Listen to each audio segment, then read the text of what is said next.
নমস্কাৰ ছাৰ্বৈধসকল অসমত পুৰণি পেঞ্চন পুনৰ প্ৰৱৰ্তন নাইবা এনপিএছ ব্যৱস্থাৰ সংশোধনীৰ ওপৰত ৰাজ্যৰ শাসকীয় পক্ষই ৰাজ্য চৰকাৰী কৰ্মচাৰীসকলৰ বাবে এটা অত্যন্ত গুৰুত্বপূৰ্ণ খবৰ দিছে। গতিকে ছাৰ্বৈধসকল বলক এটা ভিডিঅ' ক্লিপৰ জৰিয়তে আমি জানি লওঁ আমাৰ শাসকীয় পক্ষই এনপিএছ ব্যৱস্থাৰ সংশোধনী বা পুৰণি পেঞ্চন পুনৰ প্ৰৱৰ্তন কৰাৰ ওপৰত কি এনে গুৰুত্বপূৰ্ণ খবৰ দিছে।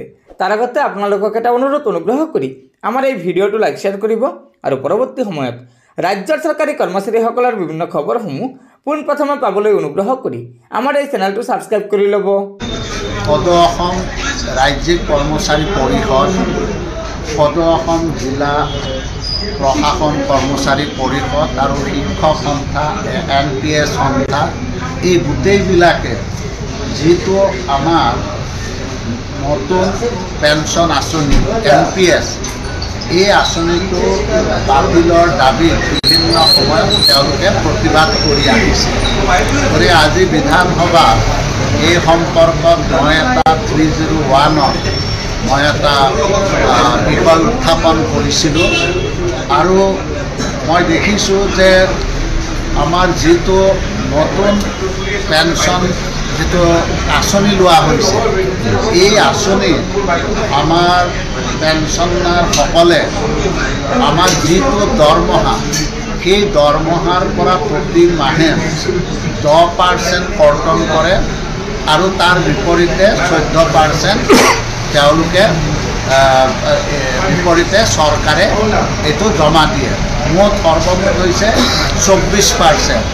কিন্তু আমাৰ যিটো পুৰণি পেঞ্চন আঁচনি আছিল সেইটো তেওঁলোকৰ যিটো মূল দৰমহা সেই মূল দৰমহাৰ যিটো বেচিক পে সেই বেচিক পেৰ 50% তেওঁলোকে পাবৰ কাৰণে সক্ষম হৈছিলে।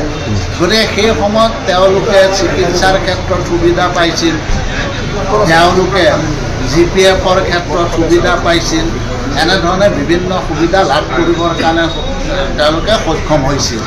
এতিয়া এই যিটো 24% যিটো টকা যিটো পুঁজি আমাৰ প্ৰতি মাহে কৰ্মচাৰীৰ পৰা কৰ্তন কৰা হয় এই টকাটো আমাৰ পেঞ্চন ফাণ্ড ৰেজিষ্ট্ৰেশ্যন অথৰিটি এই টকাটো জমা হয় আৰু এই টকাটো বিভিন্ন যিটো 24% টকা থাকে তাৰে তেওঁলোকে অৱসৰৰ পাছত 60% টকা একেলগে তেওঁলোকক দি দিয়ে আৰু 40% যিটো টকা থাকে সেই টকাটো বিনিয়োগ কৰিবলৈ দিয়ে আৰু বিনিয়োগ কৰাৰ ফলত এই 24%ৰ পৰা যিটো লাভ হয় সেই লাভাংশৰ পৰা তেওঁলোকক পেঞ্চন দিয়া হয়।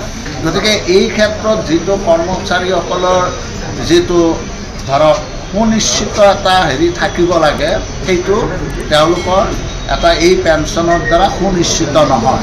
গতিকে মই এইটো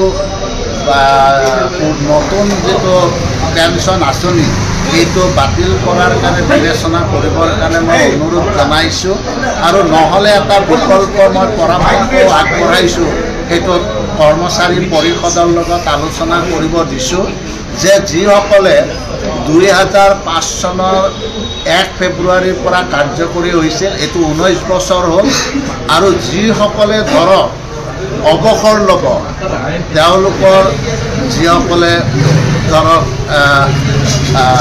দীঘলীয়া সময় তেওঁলোকৰ যিহেতু চাকৰি নাথাকিব অৱসৰ ল'ব সেইসকলক এটা কাট অফ দিয়া 2035 চনটো কাট অফ ইয়াৰ হিচাপে লৈ এটা তেওঁলোকক আমি যাতে সুবিধা প্ৰদান কৰিব পাৰে তাৰ কাৰণে আমি ব্যৱস্থা ল'বৰ কাৰণে মই অনুৰোধ জনাইছোঁ আৰু ইয়াৰ ফলত যাতে আমাৰ যিসকলে 2035 চনৰ ভিতৰত আমাৰ অৱসৰ ল'ব সেইসকলক যাতে এটা অতিৰিক্ত পুঁজি তেওঁলোকৰ কাৰণে দিয়া হয় সেইটোৰ কাৰণে ব্যৱস্থা ল'বৰ কাৰণে অনুৰোধ এটা পৰামৰ্শ মই আগবঢ়াইছোঁ। বিজেপি চৰকাৰৰ মিত্ৰ দল এজেপি অৰ্থাৎ অসম গণ পৰিষদৰ মাননীয় বিধায়ক ৰমেন্দ্ৰ নাৰায়ণ কলিতা ডাঙৰীয়াই অসমত পুৰণি পেঞ্চন পুনৰ প্ৰৱৰ্তন নাইবা NPS ব্যৱস্থাৰ সংশোধনীৰ ওপৰত বহুকেইটা গুৰুত্বপূৰ্ণ মন্তব্য আগবঢ়াইছে, যিকেইটা মন্তব্য আমাৰ ৰাজ্যৰ চৰকাৰী কৰ্মচাৰীসকলৰ বাবে অত্যন্ত গুৰুত্বপূৰ্ণ। সেয়েহে আপোনালোকে এই ভিডিঅ'টো লগৰ বন্ধুবৰ্গক শ্বেয়াৰ কৰি আজিৰ এই গুৰুত্বপূৰ্ণ খবৰটো জনাই দিব আৰু পৰৱৰ্তী সময়ত ৰাজ্যৰ চৰকাৰী কৰ্মচাৰীসকলৰ বিভিন্ন খবৰসমূহ পোনপ্ৰথমে পাবলৈ অনুগ্ৰহ কৰি আমাৰ এই চেনেলটো ছাবস্ক্ৰাইব কৰি ল'ব। গতিকে আজিৰ ভিডিঅ'টো ইয়াতে সমাপ্ত কৰিলোঁ। ধন্যবাদ। জয় আই অসম।